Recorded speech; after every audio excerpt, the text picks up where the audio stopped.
ikinci bölümden dostlar hepinize merhaba. Bu bölüm normalde Rıdvan ve Taner ile beraber çekmiştik ama oyun yetkilileri daha iyi görseller attı arkadaşlar.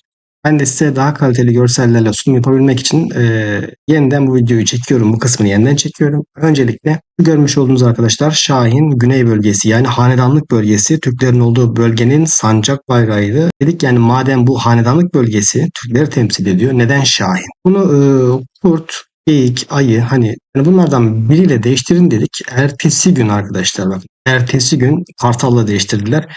Keşke çift başlı kartal deseydik. Şöyle olsun böyle olsun deyince ilgilenen, düşünen, karar verip olduran bir ekip var. Teşekkürler sağ olsunlar. Age of'ta yalvarıyoruz resmen. Anket açıldı. Çok şu kadar 100 bin, 200 binlerde, 300 binlerde artık kaç sayısını hatırlamıyorum da işte yüz binlerce imza toplansın. Türk medeniyeti getireceğiz dediler. Aylar öncesinde getirmediler. Yeni bir anket yapılmış. İçinde Türk medeniyeti yok. Her türlü medeniyet var. Türkler yine yok. Ama oyun alışveriş verilerini paylaştığı zaman Age of Empires Mobile'de en çok para harcayanlar Türkler arkadaşlar. Dünya çapında en çok para harcayanlar biziz. Birinci sıradayız ama oyun bize Türk medeniyeti vermiyor. Kahraman sistemi. Burada arkadaşlar kahramanlarımız bir levelden başlıyor. 61 levele kadar. Buradan şunu anlıyoruz. Kahraman yükseltmek öyle kolay bir iş değil yani. Uzun vadeli bir iş olacak gibi gözüküyor. 61 level çünkü. Burada savaş bölümü var, ekonomi bölümü var ve gelişim bölümü var. Ya kahramanlara daha hızlı level atmak için ya da teknolojiyle alakalı olabilir. Ya hızlı level için ya teknoloji. Bakıp göreceğiz. Sadece bir tahmin. Ama burada yetenek ağaçları, burada da ekonomi segmentleri, burada combat sisteminden bahsediyor. Diyor ki kılıçlar diyor, tamam mı? Mızrakların içinden geçer diyor ama diyor süvariden dayak yer. Mızraklılar arkadaşlar süvariyi dövüyor ama kılıçtan dayak yiyor. Süvariler de mızraktan dayak yiyor ve kılıçları dövüyor. Yani kılıca karşı üstün, mızrağa karşı dayanıksız öyle söylüyor. Bu kısımda ise arkadaşlar okçular diyor ki okçular diyor maksimum atak menziline sahiptirler diyor, tamam mı? Yani çok uzaktan vururlar diyor. Onun dışında diyor arkadaşlar hepsinden dayak yer diyor. Yani her şeyden hepsinden dayak yer diyor. Unutmayın ki bir de kritik atıyor. Okçular kritik atabiliyor. Uzaklardan vuruyor. Ama yakalandığı zaman hepsinden dayak yiyor. Bu aslında iyi bir şey. Yani okçunun üstün olduğu bir durum olsaydı düşünsene. Mızrağı nötr, kılıca üstün, uzaktan vuruyor, kılıcı dövüyor. Kılıç oynayan adam oyundan soğurdu. Hani böyle bakmak gerekir. Doğru olanı yapmışlar. Hem kritik atacak hem uzaktan vuracak. Bir de yanına gelse bile dövmeye devam edecek. Onu kesecek. Böyle bir saçmalık olamazdı. Ama yani ana main okçu oynayanlar bunu aşabilir. Özellikle kalelere ya da bayraklara ya da o tarz yerlere hani gir çık savaşında yani okçular çok avantajlı olacağını düşünüyorum. Bir de kuşatma ekibi var arkadaşlar. Çok sağlam ve dayanıklıdır diyor. Ama diyor yani herkesten dayak yer. Sağlam derken hani kuşatma lejyonu oluştuğunda mı? O zaman mı sağlam oluyor? Ama diyor herkesten dayak yer diyor. Meydanda tek kaldığı zaman hepsinden dayak yiyor ama kuşatma araçlarıyla çok yüksek defansa sahiptir demek istiyor olabilir. Burada çağlar var. 3 tane çağ çıkıyor karşımızda. Oyunun ilk aşaması herhalde bu çağlar. Birinci çağ, ikinci çağ, üçüncü çağ arkadaşlar. Şimdi gelelim trap sistemi. Trap arkadaşlar yani tuzak sistemi. Oyunda tuzak sistemi var. İttifak bufflar arasında, ittifak savaş aletleri arasında tuzaklar da var. Bu tuzakları büyük ihtimal şehirlerin, geçitlerin ya da bayrakların savaşacağımız bölgede ya da stratejik bölgelerde yerlere yerleştireceğiz. Diyor ki kılıçlara diyor normaldir diyor bu tuzak sistemleri. Kılıçlar bu tuzak sistemlerinde normal bir hasarla atabilir. Okçular da normal bir hasarla atabilir. Ama diyor mızraklarla süvariler diyor zayıftır diyor. Tuzaklara karşı zayıftır diyor. Kuşatma birlikleri ise bu tuzaklara karşı güçlüdür. Oyunda 5 tane birlik var. Yani kuşatma birlikleri şu 4 birlikten ayrı arkadaşlar. Yani kılıç, mızrak, süvari, okçudan dışında bir de kuşatma birlikleri var. Şöyle bir not düşeyim. Kuşatma savaşlarında yani bayrak geçit savaşlarında kuşatma birliklerinin lejyonları bunlardan daha hızlı ve daha güçlü. Taktikler. O bir nevi bufflar arkadaşlar. Bu bufflar nasıl elde edeceğimizi bilmiyoruz. Süvari için diyor ki arkadaşlar süvarinin saldırısını %25 artırırım ama diyor canını %15 azaltırım diyor. Böyle bir olay var. Okçu için diyor ki kritik hasarını diyor. Kritik şansını diyor %25 artırırım diyor ihtimalini diyor. Ama diyor saldırısını %7,5 azaltırım diyor. Mızrak için canlı %25 artırırım diyor ama atağını %10 düşürürüm diyor. Kılıç için diyor %40 kritik hasarını artırırım diyor.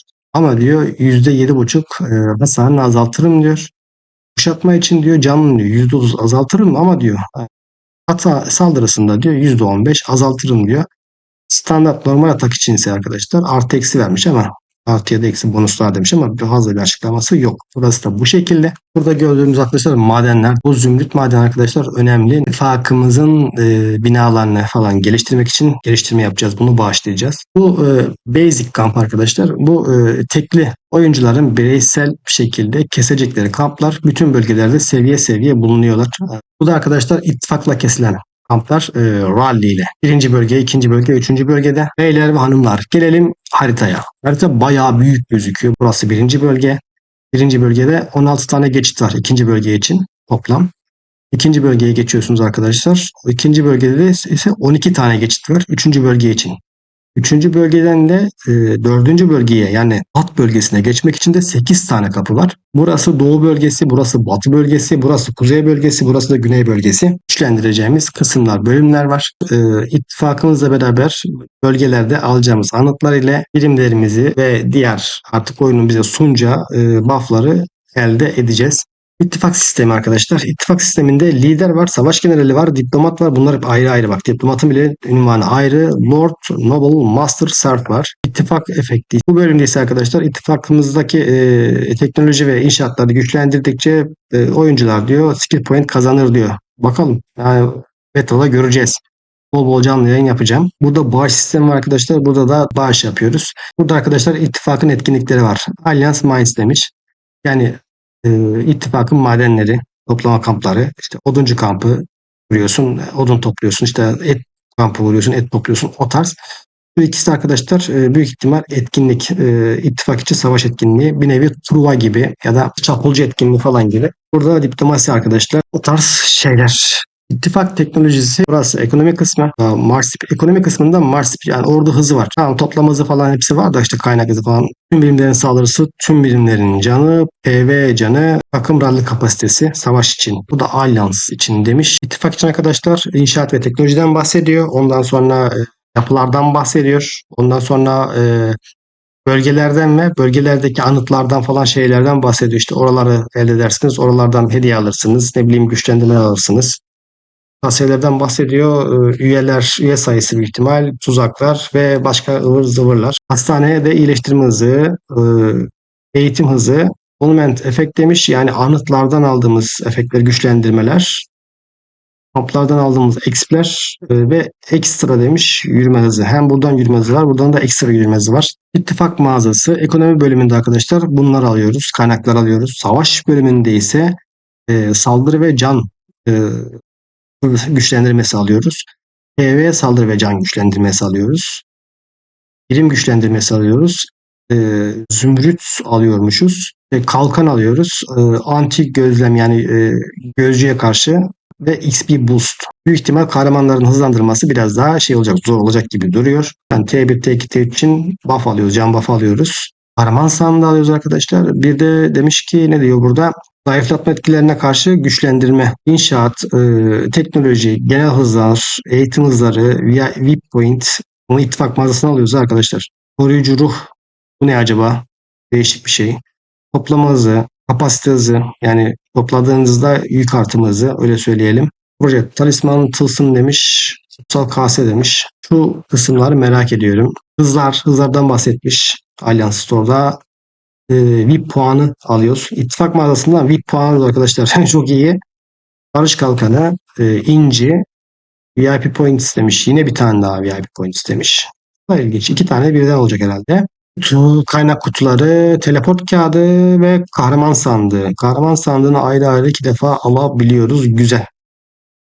Bu arada ilk videoyu kaçıranlar için kahraman sandıklarında mesela elde ettiğimiz kahramanları füzyonla, bazingle birleştirip ihtiyacımız yani orada füzyonlayıp ihtiyacımız olan kahramanlarda kullanabiliyoruz. Bu aynı zamanda parşömenler için de geçerli. Bu da free to play oyuncular için çok çok çok iyi bir şey dostlar. Bunlar arkadaşlar düzenli olan eventlar. Buradakiler ise dönemsel olarak olan eventlar. Burada benim size anlatmak istediğim bir tane event var. Çok güzel bir event arkadaşlar. Mesela barbarların uyanış etkinliği. Bu etkinliği ben size hemen kısaca anlatayım. Etkinlik başladığında arkadaşlar haritada barbar kamplar ortaya çıkıyor. Bu barbar kamplarına saldırmak için Birinci seviye barbar kampına herkes saldırabilir. İkinci seviye için 10 level olmak gerekiyor. Üçüncü seviye olmak için 16 level olmak gerekiyor. Dördüncü seviye olmak için ise 22 level olmak gerekiyor. Yani kale seviyesinden bahsediyorum burada. Barbar kamplar demişler. Hani savunma birimleri 5 tane birlik oluyor arkadaşlar bunların içinde. Atlı, mızrakçı, okçu, kılıç ve kuşatma. Ve diyor bu barbarları kesersek arkadaşlar bir jeton çıkıyor. O jetonu kullandığımız zaman bir tane barbar çıkıyor. Büyük bir barbar çıkıyor. Onu lejyonla kesiyoruz. Seferberlikle kesiyoruz. Bilginiz olsun. Şimdi gelelim dostlar diğer sistemlere. Burada diyor yani görevleri tamamla, haftalık ve günlük görevleri tamamla diyor. Tamamladıkça diyor hani puan kazan. Ne kadar etkin olursan, aktif olursan, görev yaparsan o kadar hızlı gelişirsin. Onun Türkçesi. Episod sistemi arkadaşlar, hani bölüm sistemi ise büyük ihtimal bir hikayesel bir mod olacak. Görevleri geçtikçe animasyon olur büyük ihtimal. Görevleri yaptıkça, görevleri geçtikçe ödüller elde edeceğiz. Tabii bölümler gittikçe zorlaşacaktır. Onun dışında VIP sisteme bakıyoruz. VIP sistem sadık oyuncuları hani bonuslar ve ayrıcalıklı özelliklerle ödüllendirilir. Katılımı teşvik eder, stratejiyi teşvik eder. Dördüncü hakimiyet sistemi. Oyuncuların diğerdeki bölgeleri ele geçirmesine ve kontrol etmesine olanak tanır demiş. Anıtlar, şehirler onlardan bahsediyor. Topraklar, kaynaklar, stratejik avantajlar ve prestij sağlar diyor. Yani ittifak içi sistem. İttifak etkinlikleri her ittifak lideri ve belirli rütbelerdeki subayların belirli günlerde veya bekleme süreleri içerisinde açılabildiği ve yalnızca aynı ittifak içindeki üyelerin katılabildiği etkinlikler. Turnuva gibi. Hazine avı, ondan sonra çapulcu etkinliği, bu tarz şeyler dostlar. Altıncı etkinliğimiz ise kahramanlar tapınağı sistemi. Diyor ki kahramanlar tapınağı oyuncular kale seviyesi 25'e ulaştığında kilidi açılan bir bina türüdür. Yıkılamaz ve yalnızca bir kez inşa edilebilir. Farklı farklı tapınaklar var. Bunlardan bir tane seçeceksin. Bak düzgün seç, adam gibi seç. İyi düşün. Çünkü bir daha yerine yani yıkıp yerini değiştiremezsin. Yerine başka bir şey kuramazsın. Yıkılamaz demiş ve yalnızca bir kez inşa edilir demiş. Bir şeyi niye yıkarsın? Değiştirmek için yıkarsın değil mi? Yani refresh edersin. Yenilersin, başka bir şey koyarsın. Bu ibareyi koyduğuna göre herhalde seçeceğimiz şeyler olacak. Bu oyun arkadaşlar kahramandan ziyade birliklerin vurduğu hasarlarla savaşılan bir oyun. Büyük ihtimal birlikleri bufflayan bir kahraman tapınağından bahsediyor olabilir. Göreceğiz. Göreceğiz. Sadece bir tahmin. Bir tane mevcuttur demiş. Değiştirilemez demiş. Bu bina geliştirilemez ve yalnızca bir tane mevcut olacaktır demiş. Taht sistemi, yani merkez, ele geçirmemiz gereken. Tamam, burada ünvanlar falan var. Pantheon var. Bir sürü şey var. Taht oyunları. Taht oyunları. Tahta geçen kral acaba etkinlik mi düzenleyecek? Krallığa özel bir etkinlik mi? Onun bahsediyor. Bilmiyorum. Bu video daha oyun çıkmadan bu videoyu ben karşılıksız çekiyorum. Bilginiz olsun. Neden? Neden? Buraya kadar dinlediysen başını diğer ilk kısımlarda ağrıtmadım ama burada ağrıtacağım başını. Bana daha önce başka oyunlardan teklif geldi, işte oyunu tanıt, şu kadar ücret al, bu kadar ücret al diye. Oyuna gidip baktığımda Age of Empires Mobile'ın lacivertiydi. Yani oraya da sizi yönlendirmeye çalışsam Age of gibi aynı paraları oralarda harcayacaktınız. Ben de yalandan orada salaklanacaktım. Yani oynuyormuş gibi gözükecektim ama oynamayacaktım. Yani. Esas öyle söyleyeyim. Böyle oluyor çünkü genelde. Kendimin inanmadığı bir şeyi sizlere nasıl pazarlamasını yapayım, reklamını yapayım, değil mi?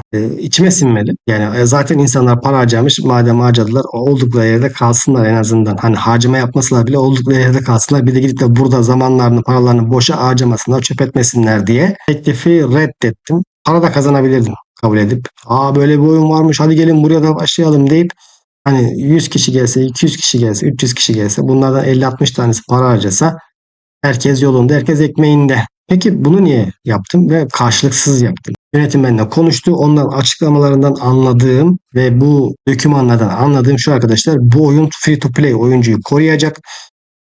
Belli bir dönem, uzun bir dönem başladıktan sonra yani oyuna fazla para veren oyuncu da Kraken seviyesi free to play bir oyuncu arasında ahım şahım bir fark olmayacak. Zaten bizim oyunumuzda Krakenler, banyalar tek başına yüzlerce binlerce oyuncuya karşı savaşamayacak. Öyle bir durum olmayacak. Öyle bir saçmalık olmayacak dediler. E, Belli bir kotadaki krallıklarda oyuncuların gelişimine bakıyorlar. Ortalama gelişim %80'lik 90'lık bir oran yakalandığı zaman TR3 ya. TR3 olacak bu arkadaşlar. TR4 açılacak. Öyle söyleyeyim. Kahraman sezonlarda kahraman gelmeyecek. Öyle saçmalıklar olmayacak. Üstünüze kahraman yağdırmayacaklar. Hadi üstümüze kahraman yağdırdılar, okey. Tuzak birlikler, tuzak kahramanlar yağdırmayacaklar. Alıyorsun kahramanı, çöp. 8 ay, 9 ay, 1 yıl. Arkadaşlar şaka mı? Ömrümüzden bir tane kahraman alıyorsun. 1 yıl o kahramanın birlik olmasını bekliyorsun. Uyarmıyor da seni. Bu kahramanı alırsan, bu birliği alırsan bak diyor, şu kadar beklersin. Bunun sistemi şu. Bunun birlikleri şu zaman gelir de demiyor. Diyorsun ki bir sonraki sezon gelir diye düşünüyorsun herhalde. Ahsoka'yı bak, birinci sezonu aldım. Ahsoka sezon 6 olmuş, daha hala iki kahraman oynuyorsun vali birliği. Çünkü vali kahraman. Örnek veriyor. Bu oyunda kahramanlar önemli değil arkadaşlar. Bu oyunda birlikler, birlik güçlendirme önemli. Yani kahramanlar hasar vurmuyor. Birlikler hasar vuruyor. Kahramanlar da tabii özelliklerine göre önemli ama her sezon kucağınıza kahraman atmayacaklar. Bakalım, beta çıktığı zaman sürekli yayın yapacağım. İnşallah üzmezler bizi. Kendinize iyi bakın. Hoşça kalın.